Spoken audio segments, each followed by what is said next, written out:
Nasib iblis, pemimpin seluruh makhluk terlaknat. Semua orang beriman sudah mengetahui bahwa iblis adalah makhluk yang diciptakan dari api. Hal ini sebagaimana diberitahukan oleh Allah Subhanahu wa Ta'ala dalam firman-Nya yang bermaksud, "Dan kami telah menciptakan jin sebelum Adam dari api yang sangat panas." Quran Surah Al-Hijr ayat 27. Ayat ini menyebut dengan jelas bahawa jin diciptakan dari api yang sangat panas. Dalam sebuah hadis dijelaskan yang bermaksud, Rasulullah SAW bersabda, malaikat diciptakan dari cahaya, jin diciptakan dari api yang menyala-nyala, sedangkan Adam diciptakan dari apa yang telah digambarkan kepadamu. Hadis riwayat Muslim. Ada banyak ayat Al-Quran dan sabda Rasulullah SAW yang menyatakan dengan jelas bahawa iblis termasuk golongan jin, bukan golongan malaikat seperti yang dikatakan oleh sebagian ulama, seperti firman-Nya yang bermaksud, kecuali iblis, dia adalah dari golongan jin, lalu ia mendurhakai perintah Tuhannya. Quran Surah Al-Kahfi ayat 50. Sejumlah riwayat yang menyatakan dengan jelas bahawa sebelum melakukan perbuatan durhaka kepada Allah, nama iblis adalah Azazil. Hal ini disampaikan oleh Ibnu Abbas maupun Sa'id Ibnu Jubair dalam riwayat mereka. Sedangkan Hasan Basri mengatakan iblis sama sekali bukan golongan malaikat. Dia adalah bapa moyang jin, sebagaimana Adam adalah bapa moyang manusia. Setelah lama iblis tinggal di syurga, Allah merencanakan untuk menciptakan Adam yang kemudian diturunkan dan tinggal di bumi bersama seluruh keturunannya. Allah telah menggambarkan bentuk dari wujud Adam itu sendiri.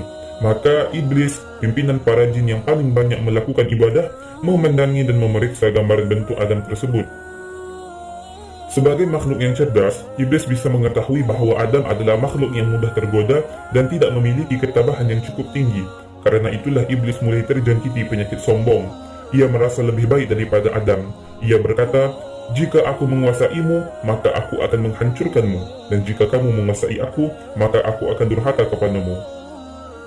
Ketika Allah telah meniup ruh pada perwujudan Adam dan menyuruh para malaikat untuk bersujud kepadanya, maka iblis mulai dirasuki sifat hasud yang luar biasa. Dengan sombong, iblis menentang perintah Allah Subhanahu wa Ta'ala dan menolak untuk bersujud kepada Adam. Bahkan ia berkata yang maksudnya, "Aku lebih baik daripada dia. Engkau ciptakan aku dari api, sedang dia engkau ciptakan dari tanah." Quran Surah Al-A'raf ayat 13. Ungkapan yang sangat jelas menunjukkan kesombongan dan keponggahan iblis. Ungkapan yang merupakan dosa terbesar yang pernah dilakukannya hingga menjadi dosa terbesar setiap manusia hingga akhir zaman. Bersikap sombong berarti merasa diri berhak menyamai Allah sebagai satu-satunya zat yang layak dan berhak untuk sombong. Kesombongan merupakan sifat yang sangat dibenci oleh Allah. Pelaku kesombongan pasti akan terlempar ke dalam neraka Jahannam. Dengan kalimat tersebut, iblis mengungkapkan penolakan untuk bersujud kepada Adam dan membangkang terhadap perintah Allah Subhanahu wa Ta'ala. Itu berarti bahawa dia telah bersikap tidak sopan terhadap Tuhannya dan dengan sendirinya menjauh dari kasih sayang dan rahmatnya. Ia telah melakukan sesuatu yang menjatuhkan harkat dan martabatnya sendiri yang sudah ia raih dengan beribadah dan menghamba kepada Allah dalam waktu yang tidak sedikit. Bahkan ia telah mencapai derajat yang menyaingi malaikat, padahal ia bukan golongan malaikat. Iblis tidaklah tergolong malaikat karena ia adalah golongan jin yang diciptakan dari api, sementara malaikat adalah makhluk yang diciptakan dari cahaya. Ia telah membangkang terhadap Allah yang sangat ia perlukan. Ia telah kembali kepada watak aslinya sebagai api yang merupakan bahan penciptaannya.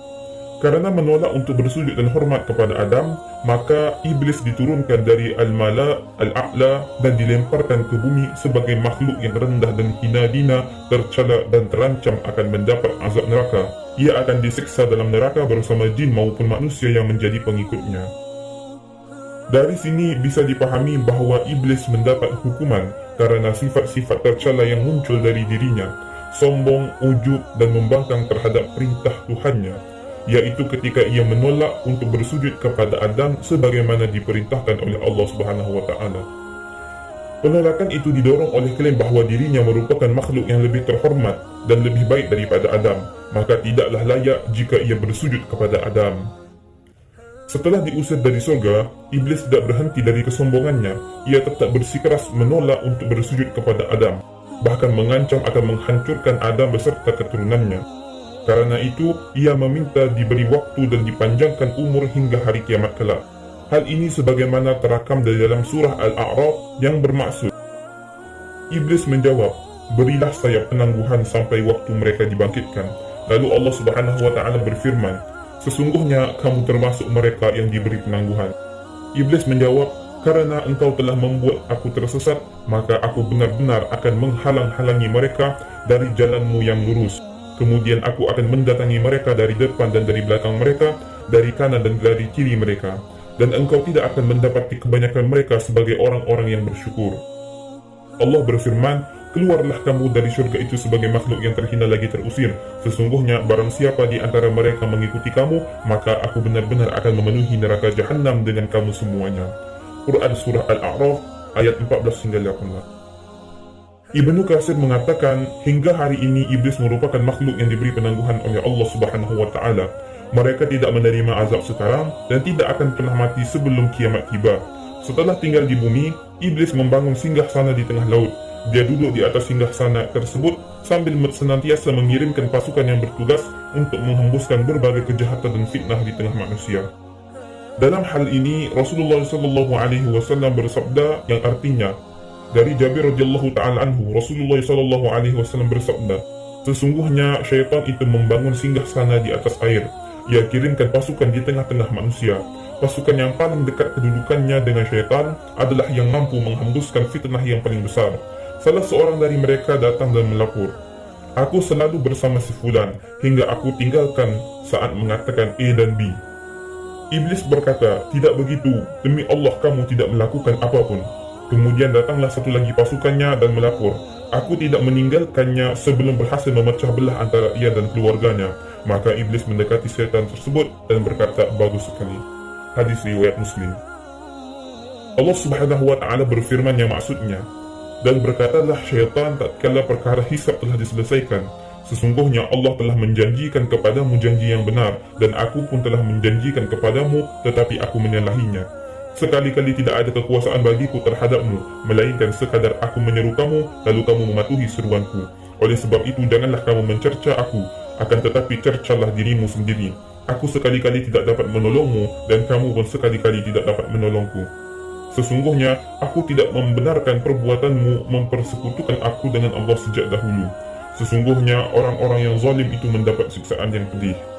Quran Surah Ibrahim ayat 22. Dalam ayat tersebut, iblis berkata kepada manusia yang masuk ke dalam neraka, karena kamu patuh kepadaku sewaktu di dunia, maka di sini kamu menanggung sendiri hukuman yang setimpal atas perbuatanmu itu. Janganlah kamu mencelaku, tapi celalah dirimu sendiri yang mau mengikuti ajakan dan rayuanku. Sebenarnya aku tidak pernah menguasai kamu, aku hanya menyeru dan kamu mengikuti seruanku. Itulah kesalahanmu yang terjadi karena kebodohanmu.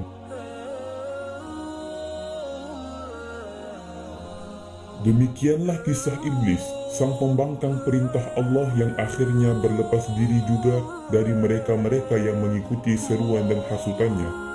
Marilah kita lebih berhati-hati dan waspada terhadap segala tipu daya iblis sehingga husnul khotimah di akhir hayat. Terima kasih karena Anda telah menonton video di channel ini. Semoga bermanfaat. Jangan lupa menekan tombol like, subscribe, dan share sebagai bentuk dukungan bagi kami untuk membawakan video-video yang lebih menarik.